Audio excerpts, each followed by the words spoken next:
Angelica Maria Barraza feels weird talking about herself in third person, so has decided to switch to the second. You are about to graduate.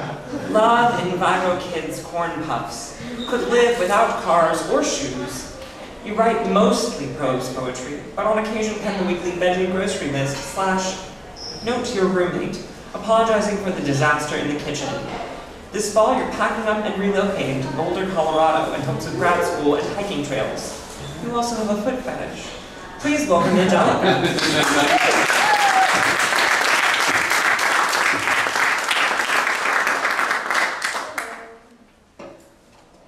So I'm going to read 4 excerpts from a story. I think they're all pretty cohesive threads. Closer to the mic. That's good. This is titled A Brief Catalog of Sexual Endeavors from 1984 to present. 1989. You're 15 and losing your virginity between starchy hotel sheets with 2 people simultaneously. Gabby Lopez, the girl who taught you how to rollerblade when you were 9, and Josiah, a thin dick Puerto Rican you just met 3 hours earlier. Sorry.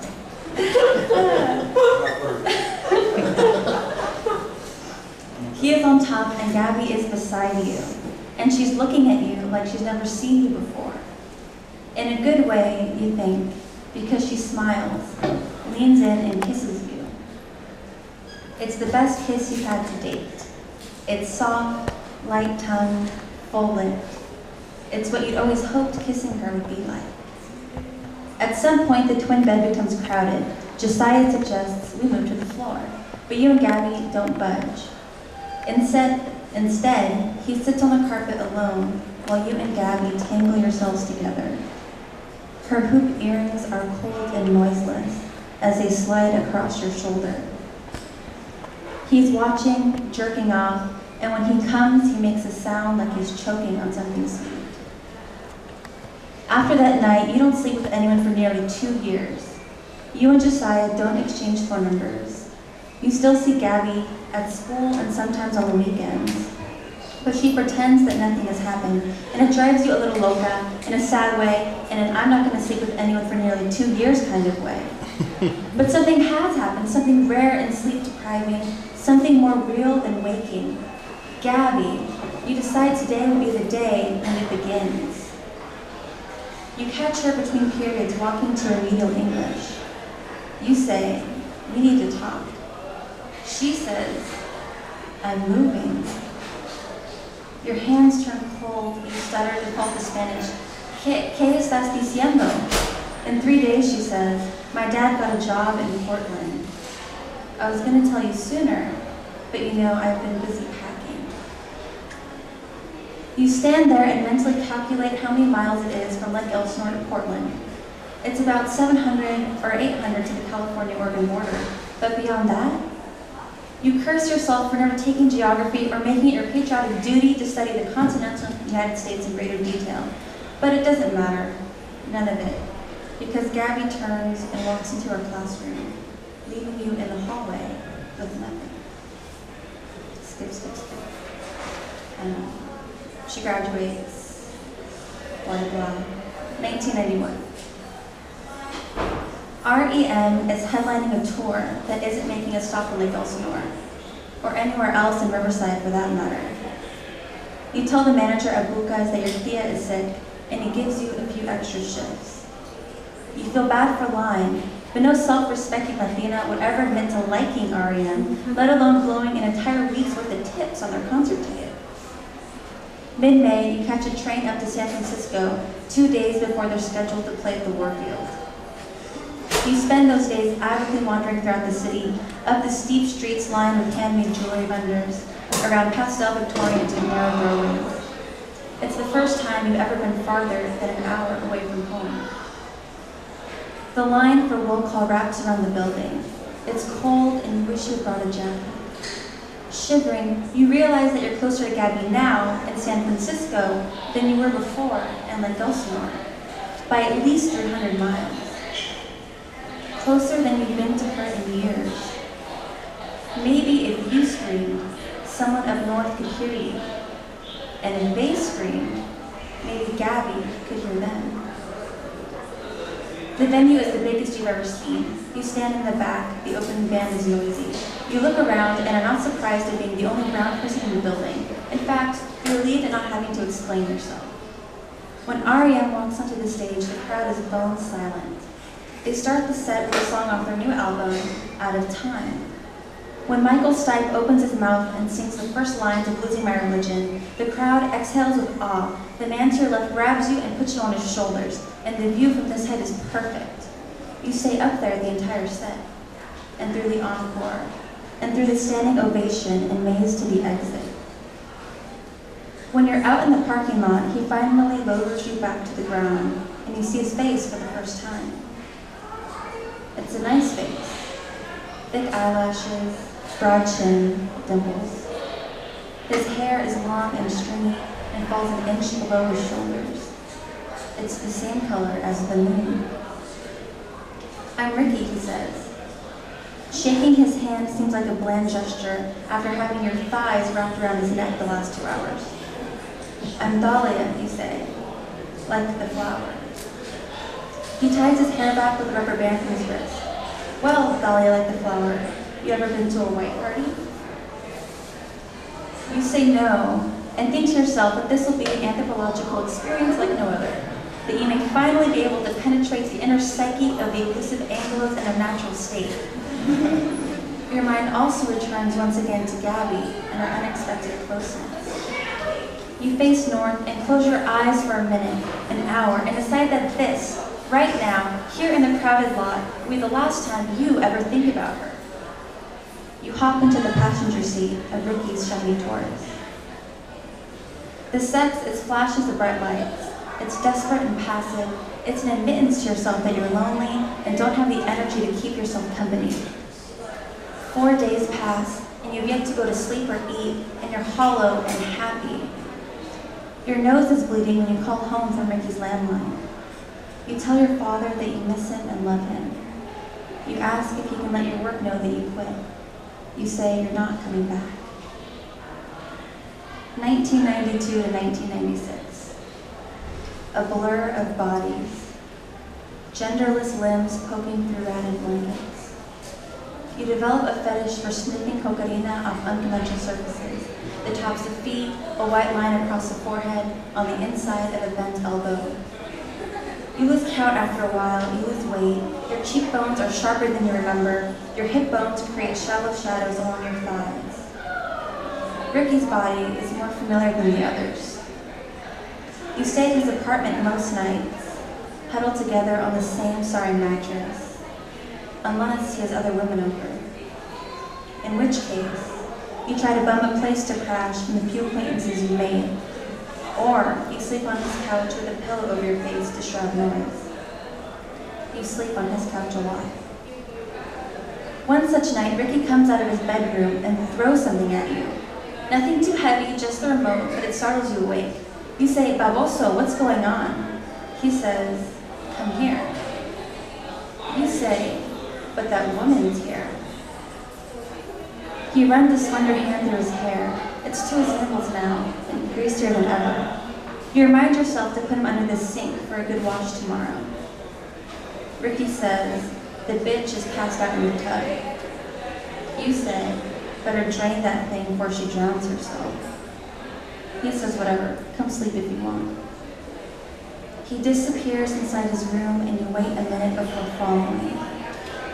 He's beneath the comforter, his arms splayed out on the pillow, cradling his head. You slide beneath the covers and fall asleep with your feet between your knees.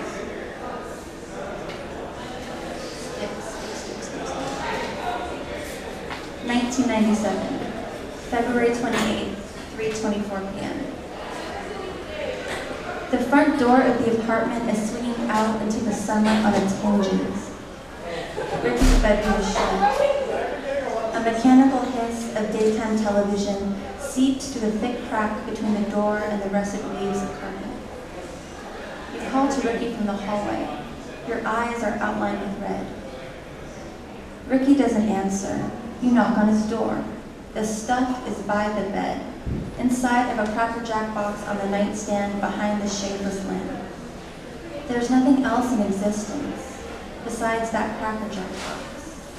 Just hazy outlines of half-familiar objects. He still isn't opening the door, and you're screaming by now, pounding on the crown-molded frame. You know he's home. His Taurus is out front. He never leaves the apartment without it. You try the knob. It's not locked. It turns. You step inside. At first glance, the room's empty, but then you see it on the opposite side of the bed. The body, that is. And Ricky's naked, too. You stood in the doorway for too long. When you finally knelt beside the body, it was no longer a body, really, but had traversed a container of linen, a corpse. You reached out to touch him. His skin was room temperature, thin feeling, paper-like, an envelope held up to light. You looked at his chest and saw the smooth curve of each individual rib, and beneath, the grayish-purple flay of lung. You had never seen a body like this. Not just dead, but still, and new, and available to you. You touched him again. His temperature had dropped. His foreskin was darkening, losing density. Pubic hair cast spilling shadows in hectic directions, its darkness immediate and abrupt against the pale. You tried to remember how he had looked when he was alive, on top of you, pushing himself inside you. How had his body looked then? You couldn't remember. And you thought that now was the first time you'd ever really see Ricky or anybody else this close.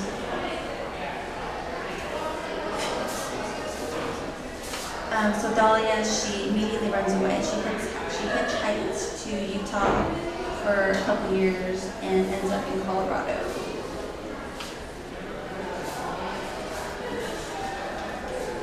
$1999. You're 25. You dropped out of school again, but not because you couldn't do it, but because you found a job.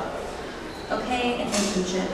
Non-paid, but it's leading to something. A slot, a tiny patch of wall that's yours, to borrow for 2 weeks, to display, to prove, to show your work at the gallery, an opening for emerging artists, of which you are one, you think, emerging, or close to it, reaching up to touch the surface, not quite penetrating, gasping for air, but close enough to the idea of breathing. You help with maintenance. You sweep the floor each morning. You stock the bathroom with toilet paper. You man the wine table at the events. Show the featured artists where to park their car. It's mid-autumn. Fiery leaves hang by threads on their branches. The air is thick and fast-moving. This is your 3rd year away from California, and already you have forgotten what it was like to live in a stagnant season. Sin nieve, few wildflowers, just year-long constant rays of bearable sunshine. It's 2 weeks before the show you begged the gallery owner to let you into, aka your big break. It's going to be covered by the local newspaper. Flyers for the event have been pasted onto lampposts around town.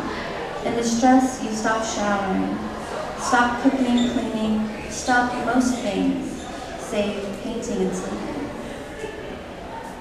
You're walking home from a diner breakfast when someone calls your name across the street. You turn to look. It's a man you don't know, and he's waving at you, making his way towards you. And when he steps onto the same block of sidewalk, you can't believe it. It hits you. Not quite a violent blow, but wow. Wow, it's Josiah of the thin dick Puerto Rican of that night inside a cheap hotel room in Lake Elsinore. He looks the same, but older. A man now, somehow, in the jaw, and the suggestion of gray around the temples. You say, "What are you doing here?" Turns out he's in town for the weekend for some business thing, staying at the inn across the street. "I saw you walking and I knew it was you," he says. You're not sure whether to shake hands or hugs. You do neither. "This might sound kind of creepy," he says, "but I've been shamelessly jerking off to you since high school." You don't want to laugh, but you do. You can't help it. It's hilarious. It's bizarre. It's a piece of the past. Come forward to greet you. A little creepy, you say. But regardless, it's really nice to see you. You hail a taxi and invite him back to your apartment. Sitting quiet in the back seat, you think of how dirty it is, and you only moved in 3 months ago. Dishes piled high in the sink, so dense, so many, you started using styrofoam plates that squeak when you rub them together. The books deserted from their shelves, spines split open on the carpet. And the layers of filth that have accumulated from so much indifference, it's hard to walk through. You think, Josiah needs to see this. He needs to see what your life's turned into these past long years. At a stoplight on 4th Street, he asks you about that other girl. What was her name? Oh, Gabby. You say the last time you heard from her was a wedding invitation mailed to your dad's house some 5 or 6 years ago, and a baby shower invite a year or so after that. When the taxi pulls up to your apartment, Josiah comes around and opens the door. He follows you up 2 flights of stairs to the unit. Inside, he pretends to not notice the mess. He pauses for a moment in front of a painting hung on the wall of a man cradling a grocery bag to his chest like a baby, his hair greasy and the same color as the moon. Josiah asks if this is yours, if you did this. And it surprises you at how quickly it comes over you, the sadness, all-encompassing, palpable, and you want to shut down, but don't let yourself. And you say, no, it's not mine, even though it is. You walk straight into the bedroom and begin to undress. He follows your lead, and soon you're both naked, and there's something hopeful in the touches, something pleading, almost as if by sleeping with him again, you can undo everything that's happened in between. And you close your eyes, thinking that maybe when you open them again, you'll be back inside your 15-year-old body, with nothing ahead of you but the beginning.